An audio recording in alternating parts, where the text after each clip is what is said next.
What is going on, guys? Happy Friday. I hope everyone is doing very, very well. It's another beautiful day in Greenville, South Carolina. The sun is shining. It's about 81 degrees. Spring is here. Enough of that nonsense.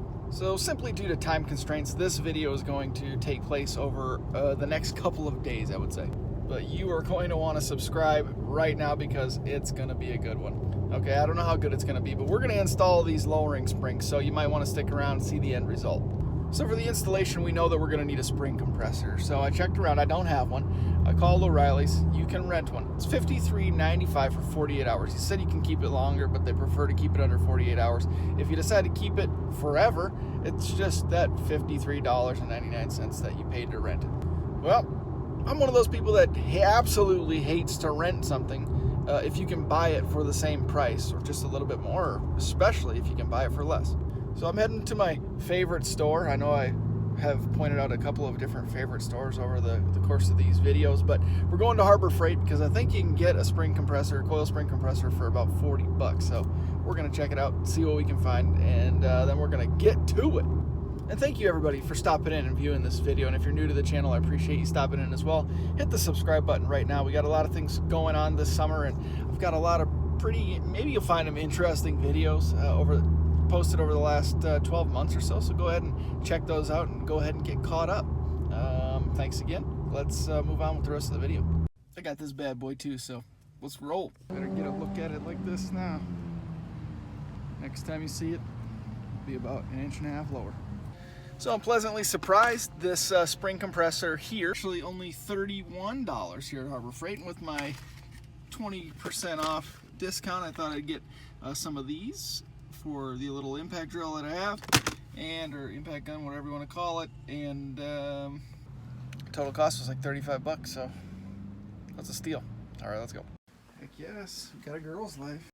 But we got the other package delivered that I was talking about before. So we'll open this and take a look at it in another video. All right, we got the car pulled into the garage. First thing we want to do, because we know we're gonna have to do it, and I don't want to do it while the car is on jack stands, is take out the back seat. So let's go for that.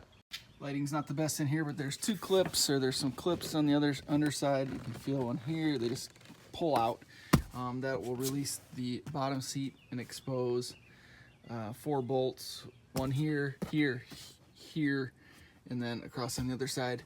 I believe it's kind of a lift up slightly and pull out, and that will pull out on the top here, and that will pull the backrest off, and that'll expose 4 more bolts in each corner. 1, 2, 3, 4, and 1, 2, 3, 4 on that corner, and then you'll have access to the rear strut bolts.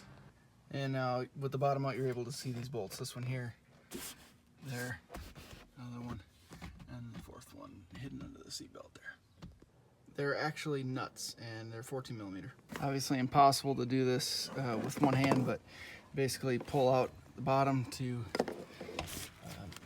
get the little rings or the brackets off the stud, and then you kind of lift up in the back to separate. And you kind of gotta shimmy it a little.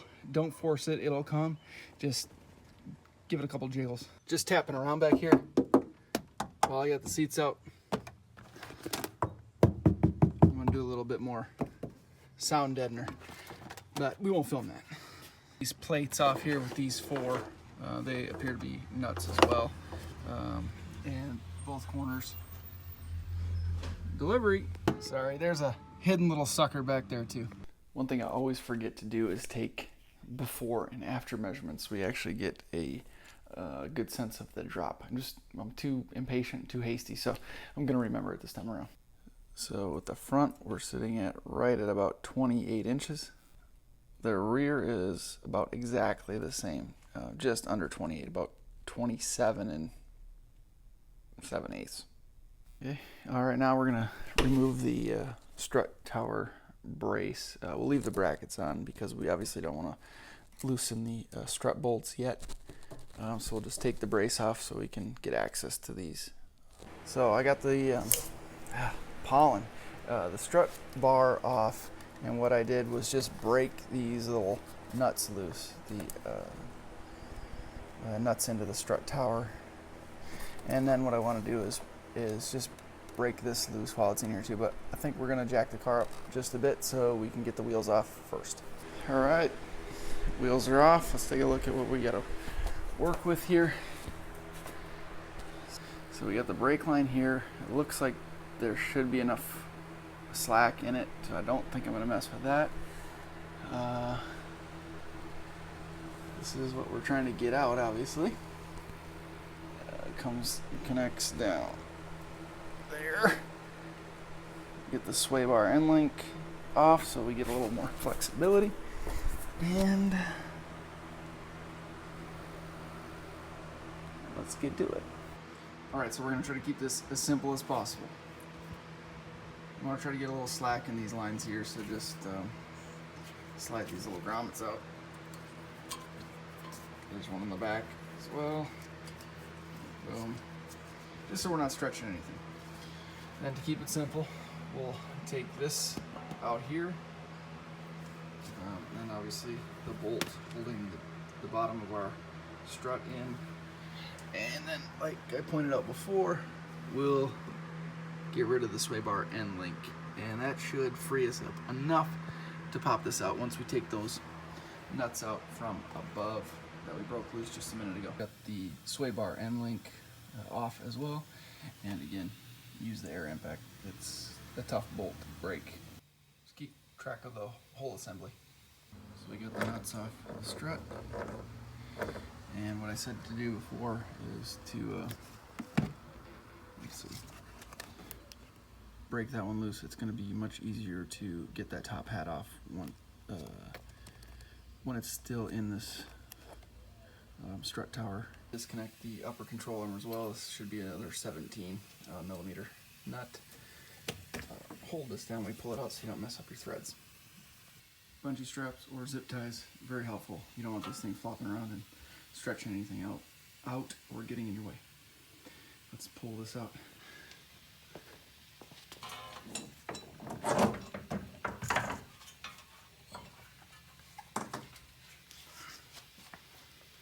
Coil spring compressors, very important for this job.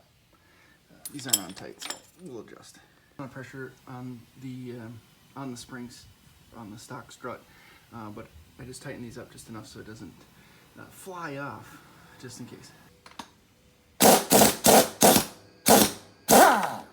Grab the proper spring and you orient it correctly back on the strut. Usually the words will be legible, so not upside down. And these are marked F and R. F for front, R for rear. Pretty darn good.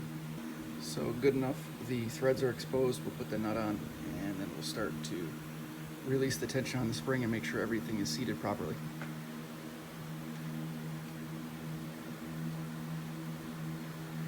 Little notch on the top hat there.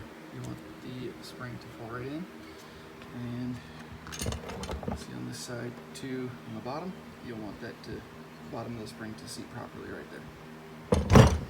Continue to release the pressure. First one assembled. Take note of how many threads are exposed on the original, just so you can kind of get everything tightened back to the same. All right, first one seated in. Let's lock it down.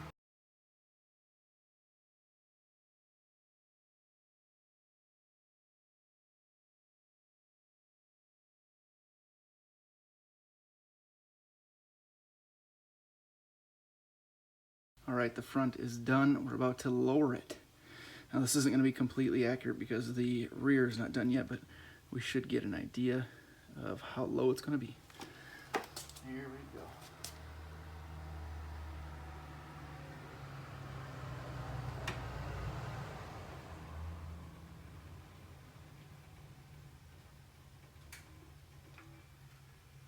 Here we go.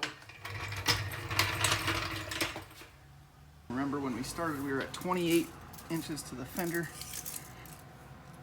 and we are now at just over 27. Actually, it looks pretty sweet like that, but I'm sure it's going to relax a little bit, and then once we get the rear done, it'll all level out. So it'll probably be slightly lower than that, but Moving to the rear. Working there, but working on those three. This is their the nuts for the rear strut. If you have one, if you don't, get a ratchet, the actual ratchet style wrench. Works good. You can have a little butterfly, air ratchet, and you can get to two of them, but you can't get to the far back one, so having one of these is super handy. The rears don't seem too complex back here, so I think we'll get the bolt for the strut there, and I believe we got to take this one off here as well. But no brake lines or anything to worry about there, tucked up out of the way.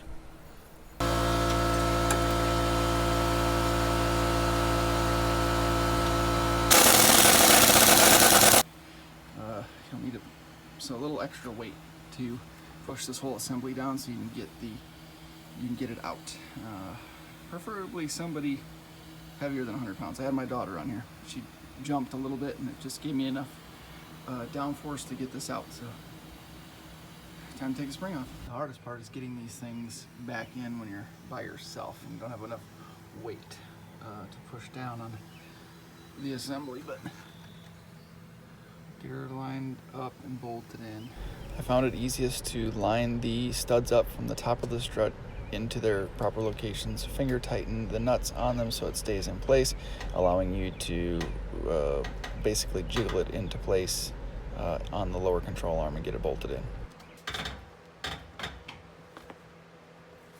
The most difficult part really was getting the studs lined up in the holes up in that strut pocket. Otherwise, everything goes back together in reverse order. Just make sure all of your nuts and bolts are tightened properly. You don't want anything falling apart going down the highway. Pretty significant difference. I think it's going to be perfect.